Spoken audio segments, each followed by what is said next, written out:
Gold, trusted gold buyers. మీరు తాకట్టు పెట్టిన బంగారాన్ని విడిపించి ఈ రోజు ఉన్న మార్కెట్ ధరకు కొనబడను. అంటే నా క్వశ్చన్ ఏంటంటే సినిమా సూపర్ హిట్ మీకు మంచి అది పేరు మెరుపు వచ్చింది. చాలా పిక్చర్స్ నేను విలన్ గా మెరుపు చేశాను. గాని. సో నా క్వశ్చన్ అర్ధాంగి ఏంటంటే, మీ మైండ్ సెట్ దొంగ దొంగ తర్వాత అయినా సరే దాని ముందు అయినా సరే ఏదైనా సరే హీరోగా ఒక స్టార్ హీరో మెటీరియల్ అవ్వాలన్న మైండ్ సెట్ తో లేరా? సో ఆ టైంలో ఏమైందంటే ఇప్పుడు నా దొంగ దొంగ రిలీజ్ అయింది. రిలీజ్ అయినప్పుడు నాకు ఇక్కడ ఆంటీ ఒక యావరేజ్గా ఆడింది. స్ట్రీట్ ఫైటర్ చేశాను, ఇది చేశాను. వరుసగా ఒక 12-13 పిక్చర్స్ వచ్చింది ఇక్కడ. బదిలీ, అమ్మ నాన్న కావాలి, సహనం, మెరుపు, అక్క బాగున్నావా, ఏమంటి మన అమ్మాయి, చాలా పిక్చర్స్ ఇలా. యాక్చువల్లీ నా పిక్చర్ మాత్రం ఒక్క రోజులో 6 పిక్చర్స్ పూజ జరిగింది రామనాయుడు స్టూడియోలో అన్నపూర్ణలో. అన్ని పిక్చర్లో రామనాయుడు గారు క్లాపు, లేకపోతే నాగేశ్వరరావు గారు ఇది. నా దగ్గర వాళ్ళు అడుగుతారు ఎన్ని అంటే ఎన్ని పిక్చర్ మీది ఇలా అడిగారండి నా దగ్గర. సో 6 ఫిలిమ్స్ ఒకే రోజు పూజ. సో అప్పుడు అన్నపూర్ణ లేకపోతే ఇది. సో నేను ఆ టైంలో నా క్యాల్కులేషన్ ఎలా అంటే 93-94 ఆ టైంలోనే నాకు ఒక్కొక్క ఫిలింకి 3-4.5 lakhs 5 lakhs అలా. That is a big money that time. చాలా మీరు చూడండి, ఒక 10 పిక్చర్స్ అంటే అడ్వాన్స్ తీసుకుంటేనే ఆ టైంలో 10 lakhs మీరు ఒక ఎకరాలుగా గడ్డిపెట్టలో కొనవచ్చు. So I was doing very well actually. So ఆ టైంలో నేనేం ఆలోచించా అంటే నంబర్ ఆఫ్ ఫిల్మ్స్ ఒక 13 ఫిల్మ్స్ 12 ఫిల్మ్స్ చేసేప్పుడు మధ్యలో ఒక పిక్చర్ 2 పిక్చర్ ఆడితే కూడా మనకి ఇదవుతుంది అని చెప్పి. And you know more into I always want to become busy as a hero. బిజీగా నేను ఉన్నప్పుడు ఒక 10 పిక్చర్ చేయాలి, ఒక 10 ప్రొడ్యూసర్ నాపై బిజీగా ఉండి యాక్టివ్ నెంబర్ వైజ్ ఉంటుంది. సో ఆ బిజీ అవ్వాలని ఆలోచించినప్పుడు ఆ టైంలో ఏంటంటే నాకు 25 years 1995లో I was only not even 25 years youngster 25 years 26 years I'm doing 10 films 12 films as a hero. తమిళ్లో చేస్తున్నాను. సో అలా ఉన్నప్పుడు ఓకే, మనం ఈ 12 పిక్చర్స్ 13 పిక్చర్స్లో ఎలాగైనా ఒక పిక్చర్ 2 పిక్చర్ మధ్యలో ఆడితే కూడా వర్కౌట్ అవుతుంది అని ఆలోచించి అది ఏం వర్కౌట్ ఒకే హిస్టరీ క్రియేట్ చేసిన హీరో నేను అనుకుంటున్నాను. అన్ని పిక్చర్ ఫ్లాప్. సార్ మీ సినిమాల్లో నాకు చాలా బాగా గుర్తుండిపోయే సినిమా వచ్చేసి సీన్ సార్. వెంకటేష్ గారితో మీకు చాలా సీన్లు ఉంటాయి. ఇంకా గట్టిగా మాట్లాడాలంటే వెంకటేష్ గారిని మీరు ప్రతి సీన్లో డామినేట్ చేస్తూ ఉంటారు.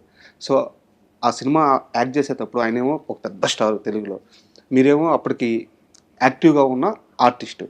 సో ఎప్పుడైనా సరే వెంకటేష్ గారు అభ్యంతరం పెట్టడం, ఇది నన్ను డామినేట్ చేస్తున్నాడు, కథలో భాగమైనా సరే నన్ను తినేస్తున్నాడు, ఇలాంటి ఒక అభ్యంతరం రావడం. మీరు యాక్చువల్గా ఎలా అడుగుతామనంటే, ఇప్పుడు మనం నేను ఒకటి పిక్చర్ చాలా 3 years గ్యాప్ తర్వాత అని చెప్పారు కదా. యాక్చువల్గా చూస్తే ఈ 40 years కెరియర్లో ఒక 1.5 years గ్యాప్. నేను చాలా పిక్చర్ తెలుగులో చేసేటప్పుడు మధ్యలో ఫటక్ అని 97లో ఏం పిక్చర్ లేకుండా అయిపోయింది. అప్పుడు ఒక 1 year పిక్చరే లేకుండా ఇంట్లో కూర్చున్నాం. ఆ టైంలో వచ్చిన పిక్చర్ నాకు చీను తమిళ్లో, యాక్చువల్గా సొల్లామలే పిక్చర్ రీమేక్ అది. సో ఆ పిక్చర్ డైరెక్టర్ శశి నా ఇంటికి ఒకరోజు వచ్చి సార్ నేను ఒక పిక్చర్ చేస్తున్నాను తమిళ్లో అని కథ చెప్పారు. ఇది మీ క్యారెక్టర్ అని. అది రీమేకే, అది తెలుసు కదా మీకు, తమిళ పిక్చర్ రీమేకే. సో తమిళ పిక్చర్లో ఇంకో బాగా ఉంటుంది. వెంకటేష్ గారు ఏమి ఇన్వాల్వ్ అవ్వదండి. ఐ యాక్చువల్గా నో హిమ్ పర్సనలీ బయట కూడా, ఎందుకంటే నా ఫ్రెండ్స్కి ఆయన కామన్ ఫ్రెండ్. యాక్చువల్గా వెంకటేష్ కజిన్ అరుణ అని చెప్పి వెంకటేష్ బాబు కజిన్ గాట్ మ్యారీడ్ టు నా చాలా క్లోజ్ ఫ్రెండ్. సో వాళ్ళ ఇంటి పార్టీలను హీ నెవర్ ఆయన చాలా gentlemen to the core. So ఆయన అనవసరంగా ఆయన ఇన్వాల్వ్ అయితే కూడా అనవసరంగా నేను చేస్తే ఆయన అలాంటి ఈ సమయం పక్కా gentleman. So it was remake. I enjoyed working in that film. That was Chowdary garu film. And తమిళ్లో అది సూపర్ హిట్ అయింది ఆ పిక్చర్. అవును సార్. ఇక్కడ ఏంటంటే వెంకటేష్ గారు స్టార్ అయ్యండి స్టార్ అయిన తర్వాత ఆయన నా ఇది మాట్లాడకుండా యాక్సెప్ట్ చేసుకోలేకపోయాం అనమాట. తెలుగు ఆడియన్స్ ఏంటంటే స్టార్ ని అలా చూస్తారు కాబట్టి. అండ్ అలాగే రాజశేఖర్ గారితో కూడా మీరు ఒక సినిమా. అవునవును, అది కూడా మీరు చూస్తే వానతపల్లి సూపర్ హిట్ అక్కడ. ఇప్పుడు కూడా అది 1 year ఆడిన పిక్చర్.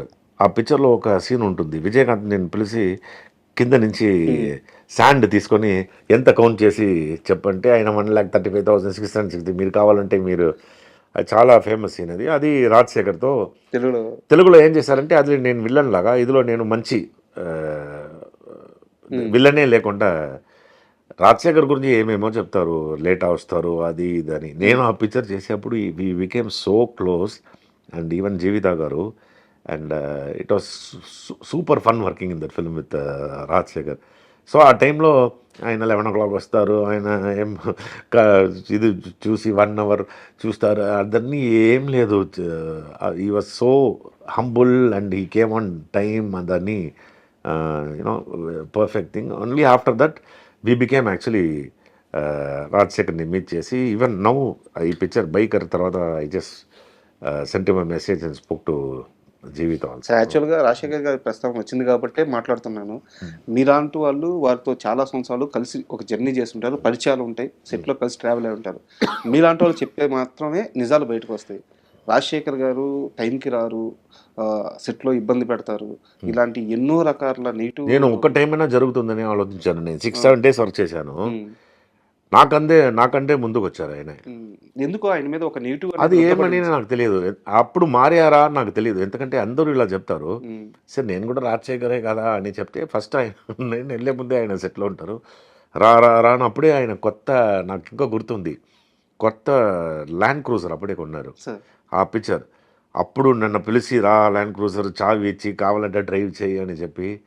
సో హీ వాస్ పర్ఫెక్ట్గా పిక్చర్లో హీ కేమ్, అండ్ అన్ని తర్వాత ముఖం చూసుకునే ఉంటారని చెప్తారు. ఇది ఒకసారి చూసి ఇలా చెప్పి ఓకే అని చెప్తారు. నాకేం అలా I don't think it's true. పర్సనల్గా ఎలా ఉంటారు అంటే యాజ్ ఎ పర్సన్గా? ఆ తర్వాత మేము ఇంకొక పిక్చర్ వర్క్ చేశాను. ఆ పిక్చర్ రిలీజ్ అవ్వలేదు యాక్చువల్గా.